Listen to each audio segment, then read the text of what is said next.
it's very, it's embarrassing really. But since that terrible day, I became bisexual, which to me as an African is very, very disgusting. Since that time, my mind doesn't seem to be my own. I think about things that a man like me shouldn't bother himself about. I worry about people. It's sickening. I have ruined my life because of worrying about people. I feel that I want to take every human being on this earth by the shoulders, shake them roughly and say, listen, Pastor, there is more to this earth than you think. Say, I have seen the cheetah. I have smelt them. I have had personal experience of these. And there are people who claim that these creatures are gods. There are people who claim that these creatures are experimenting on us. That is a lot of rubbish. These creatures are harvesting us. These creatures are not aliens, Mr. Icke. These creatures are sexually compatible with our women. And what does that tell you? It tells you that they came from here.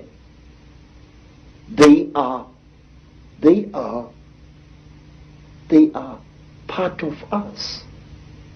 And this makes them all the more dangerous. They know us very, very, very well. They know the great weaknesses of our minds, just as they know the great strengths of our minds. They operate in what I call the gray area of human existence, that side of our lives which we don't want to acknowledge the existence of. They create, African tradition says that the Chitauli, where they engaged God himself in a terrible war, and God defeated them, the real God, Nkulunkulu, the creator. God defeated them, and he closed their mouths so that they are unable to talk or to eat food anymore. But we are told, say, that the Chitauli fatten on the energy that we human beings give them. They make us to fight each other. And when the whole land is drowning in death and fear and terror, when hundreds and hundreds of people are angry and afraid, the Chitauli get fat because they eat what we call the dark power, which is brought about when human beings destroy the planet on which they live. They feed off human emotion. Yes, sir. Very, very intense human emotion. We are told, for example, that if you see a Chitauri walking through the bush or just standing there and looking at you, and you are accompanied by your wife or your girlfriend, you must immediately make love to that girlfriend and release as much emotion as possible, and the Chitauri will be pleased and will walk away from you and not harm you. And another thing, sir, we are told that the Chitauri eat energy which is generated when hundreds of human minds or one human mind starts thinking at certain levels.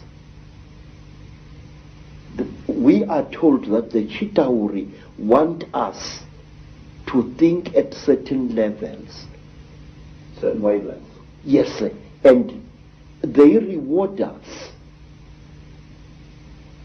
with long life.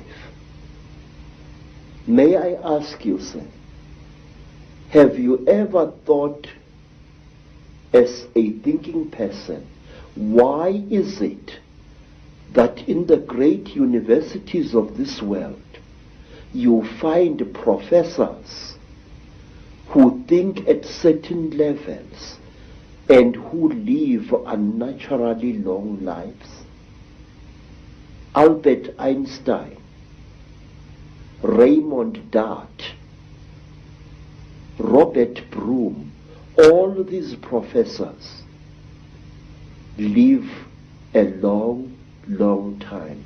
And my Aunt Mine, the last Sanusi in South Africa other than myself, is as active as a young girl, and yet she's close to her 99th year of life. My stepmother, Rose, she has lost nearly all her children, and she is still alive.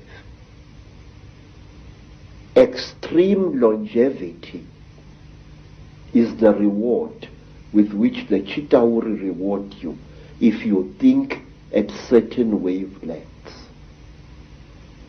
The description of your abduction clearly is describing what has become known as the Greys, what I think is also known by some as the ant people, the grey figures with the big black eyes.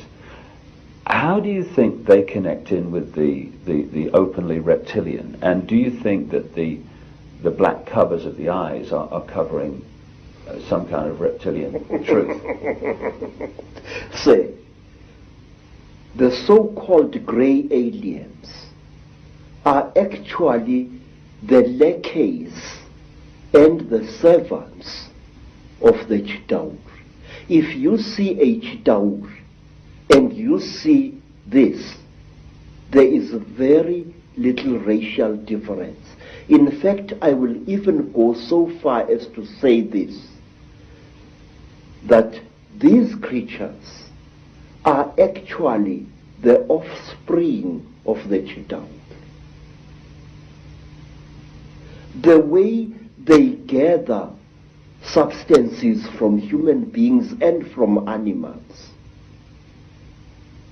the way they are the forerunners of the Chitauri in any place.